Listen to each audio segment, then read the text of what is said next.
தேடிச்சோறு தினம் தின்று பல சின்னஞ்சிறு கதைகள் பேசி மனம் வாடி துன்பம் மிகவிலன்று பிறர் வாட பல செயல்கள் செய்து நரை கூடி கிளப்பருவம் எய்தி கொடுங்கூற்றுக்கிறை என பெண் மாயும் பல வேடிக்கை மனிதரை போல் நான் வீழ்வேன் என்று நினைத்தாயோ என்று பாரதியின் வார்த்தைக்கு தலை வணங்கி இங்கு அமர்ந்திருக்கும் பள்ளி செயலாளர் அவர்களுக்கும் தலைமை ஆசிரியர் அவர்களுக்கும் எனது அருமை ஆசிரியர் பெருமக்களுக்கும் மாணவ செல்வங்களுக்கும் எனது முதற்கண் வணக்கத்தை தெரிவித்துக் கொள்கிறேன். அனைவருக்கும் இனிய சுதந்திர தின நல்வாழ்த்துக்கள். இன்று நாம் இந்த சுதந்திர தின விழாவை கொண்டாடி மகிழ்கிறோம். இன்று நாம் 75வது சுதந்திர தின விழாவில் அடியெடுத்து வைத்திருக்கிறோம் என்று கூறினால் நாம் எவ்வாறு சுதந்திரம் பெற்றோம் என்பதை ஒரு நிமிடமாவது நாம் சிந்தித்து பார்க்க வேண்டும். ஆம், சும்மா கிடைக்கவில்லை நமது இந்திய சுதந்திரம். சும்மா கிடைக்க சுக்கா மிளகா கிளியே இந்திய சுதந்திரம் என்னும் பாடல் வரிகளுக்கு ஏற்க சும்மா கிடைக்கவில்லை இந்திய சுதந்திரம். எண்ணற்ற தியாகிகளின் இரத்த வெள்ளத்தில் பூத்தெழுந்த புதுமலர் தான் இந்திய சுதந்திரம். எண்ணற்ற தியாகிகளின் இரத்த வெள்ளத்தில் பூத்தெழுந்த புதுமலர் தான் இந்திய சுதந்திரம். அது மட்டுமல்ல, கத்தியின்றி ரத்தமின்றி யுத்தம் ஒன்று வருகிறது என்று அகிம்சை தலைமையில் காந்திஜி தலைமையில் ஒரு பிரிவினரும் சுதந்திரம் எனது பிறப்புரிமை என்று பாலகங்காதர திலகர் தலைமையில் ஒரு பிரிவினரும் ஆக தீவிரவாதிகள் மிதவாதிகள் என பிரிந்து அனைத்து தியாகிகளும் நடத்திய இருமுனை போரின் இறுதி வெற்றிதான் இந்திய சுதந்திரம் என்பதை நாம் அனைவரும் மறந்துவிடக் கூடாது. திருப்பூர் குமரன் அனைவரையும் நாம் அறிந்தவர் ஒன்றே. நான் தன் உயிரை விட்டாலும் விடுவேனே தவிர நம் இந்திய தேசத்தின் கொடியை தரையில் விட மாட்டேன் என்று கூறி தன் இன்னுயிரை நீத்தவர் திருப்பூர் குமரன் பிறந்த ஊர் இது. அவரை இந்நாளில் நினைவு கொள்வோம். அது மட்டுமல்ல, வஉசியை பார்த்து ஒருவர் கேட்கிறார் சிறைச்சாலையில், நீங்கள் தான் காலிபா லாவா என்னும் இரு சுதேசி கப்பல்களை நிறுவி ஆங்கிலேயருக்கு எதிராக கப்பல் விடுத்தவராயிற்றே, நீங்கள் ஏன் இத்தண்டனையை ஏற்றுக்கொண்டு இவ்வளவு கஷ்டப்பட்டு கொண்டிருக்கிறீர்கள் என்று கூறுகிறார். வஉசிக்கு சிறையில் கிடைத்த தண்டனை செக்கிழுக்கும் தண்டனை. அதை பற்றி அவர் கூறுகையில் என்ன கூறினார் தெரியுமா? செக்கா இழுத்தேன், இல்லை இல்லை, பாரத மாதாவின் திருத்தேரினை அளவா வலம் வந்தேன் என்று கூறும் அளவிற்கு எண்ணற்ற தியாகிகள் பாடுபட்டு அரும்பாடுபட்டு தங்கள் ரத்தம் சிந்தி பெற்றதுதான் இன்று நாம் கொண்டாடி மகிழும் இந்திய சுதந்திரம் என்பதை மறந்துவிடக் கூடாது. அது மட்டுமல்ல, தமிழ், ஆங்கிலம், உருது எனும் மும்மொழிகளில் அன்றே தேர்ச்சி பெற்று வீர பெண்மணியாக வீரமங்கை வேலுநாச்சியார் ஐதர் அலியின் உதவியுடன் சிவகங்கையை மீட்டெடுத்து மருது சகோதரர்களுக்கு முடிசூடி ஆங்கிலேயனை எதிர்த்த பெண்மணி எனும் பெரும் பெயர் பெற்றவர். அத்தகைய வீர பெண்மணி பிறந்த ஊரும் இவ்வூர்தான். இத்தகைய பெருமைக்குரிய நம் நாட்டில் நாம் ஏன் சுதந்திர தின விழாவை கொண்டாடி மகிழ்கிறோம் என்பதை நினைவில் நிறுத்த வேண்டும். எது சுதந்திரம்? சோம்பி கிடப்பதல்ல சுதந்திரம், தொல்லைகள் செய்வதல்ல சுதந்திரம், வீம்புகள் செய்வதல்ல சுதந்திரம். வேறெது உண்மை சுதந்திரம்? உண்மை செயலிலும் தூய்மை இருப்பது உண்மை சுதந்திரம். அது மட்டுமல்ல, பிறரின் உரிமையை மதிப்பது உண்மை சுதந்திரம். செயலிலும் கடமையிலும் வீரத்திலும் நமது கடமையை செய்வது உண்மை சுதந்திரம் என்று அழகாக குழந்தை அளவல்லியப்பர் கூறியிருப்பார். நாம் நமது உரிமையையும் கடமையையும் ஒன்றாக செய்தாலே அது சுதந்திரம் என்று பெயர்படும். எனக்கு ஒரு கதைதான் ஞாபகம் வருகிறது மாணவ செல்வங்களே. கருவறை சிலையும் படிக்கட்டும் உரையாடல் நடத்தி கொண்டதாம்.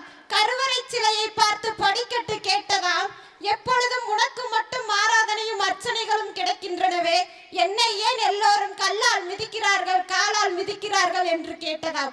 அதற்கு கருவறை சிலை அழகாக பதில் கூறியதாம், உளி சிற்பி செதுக்கும் போது அந்த உளியின் மீது படும்போது அந்த உளியின் வலியை தாங்கி கொண்டதால் நான் இன்று கருவறை சிலையாக ஜொலித்துக் கொண்டிருக்கின்றேன்.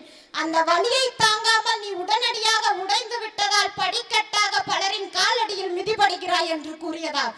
அது போலத்தான் இன்றைய மாணவ செல்வங்களே, எந்த வாழ்க்கையில் எந்த பிரச்சனை வந்தாலும் அந்த பிரச்சனையை எதிர்கொண்டு அதற்கான தீர்வினை நீங்கள் கண்டுபிடித்து வாழ்க்கையில் முன்னேறினால்தான் கருவறை சிலையாக எதிர்காலத்தில் ஆராதனைகளும் அர்ச்சனைகளும் பாராட்டுகளும் உங்களை தேடி வரும். இன்று நாம் அனைவரும் கேள்விப்பட்ட ஒரு கூடாது என்றால், உளியின் வலியை தாங்கும் கருவறை சிலை போல உளிபடாத கல் சிலையாவதில்லை என்பது போல அனைத்து மாணவ செல்வங்களும் பிரச்சனைகளை எதிர்கொண்டு வாழ்க்கையில் தங்களது கடமைகளை திறம்பட செய்ய வேண்டும். அது மட்டுமல்ல, நாம் அனைவரும் ஒன்றை நிறைவு கொள்ள வேண்டும். இந்தியாவை சூழ்ந்திருந்த காரிருள் எனும் ஆங்கிலேயனை விரட்டி அடிக்க எண்ணற்ற தியாகிகள் மெழுகுவர்த்தி எப்படி தன்னை இழந்து விட்டு ஒளியை தருமோ அதுபோல எண்ணற்ற தியாகிகள் தன்னை இழந்து பெற்றதுதான் இந்த இந்திய சுதந்திரம். அதற்கு நாம் மதிப்பளிக்க வேண்டும். எது சுதந்திரம் என்பதை நாம் புரிந்து கொள்ள வேண்டும். ஒவ்வொரு மாணவனும் அவர்களுடைய கடமைகளை திறம்பட செய்ய வேண்டும். இன்றைய சமுதாயத்தில் இருந்துதான் உருவாகிறது நாளைய சமுதாயம் என்பதை போல ஏபிஜே அப்துல் கலாம் அவர்களின் கனவு நனவாக வேண்டும் என்றால் இந்த இந்திய சமுதாயம் மாணவர்களிடம் இருந்துதான் ஆரம்பிக்க வேண்டும். வருங்கால இந்தியா திறம்பட செயல்பட வேண்டும் என்றால் இளைஞர்கள் முன்வர வேண்டும். அது மட்டுமல்ல, எனக்கு ஒரே ஒரு கதை தான் நிறைவு வருகிறது. கள்ளிச்செடிக்கு ஒரே வருத்தமாம். என்ன வருத்தம் என்றால், நான் ஏன் கரடு முரடாக இருக்கிறேன் என்று வனதேவதையை நினைத்து வேண்டி வரம் கேட்டதாம். வனதேவதையும் உனக்கு என்ன வேண்டும், ஏன் இவ்வாறு கவலை கொள்கிறாய் என்று கேட்டதாம்.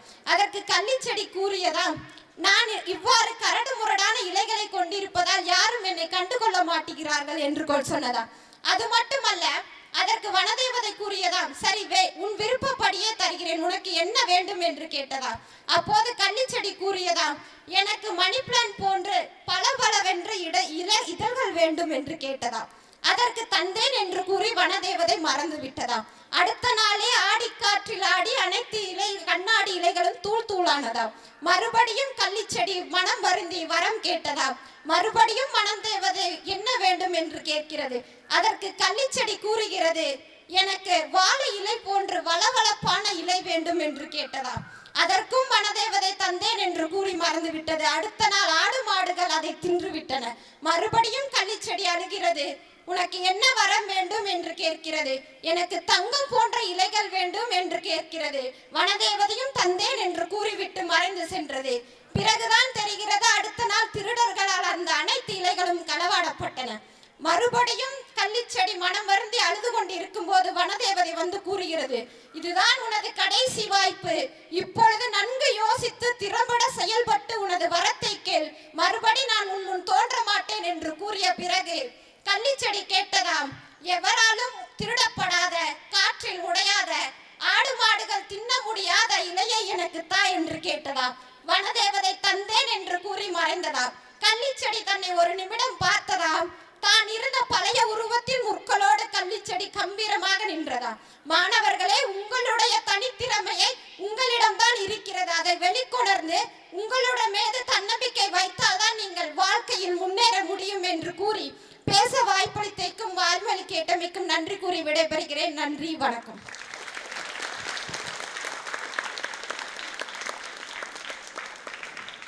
Thank you, ma'am, for your inspirational speech. Now it's time for yoga. Yoga means addition of energy, strength and beauty to body, mind and soul. Here are our yoga students to show their talent in yoga.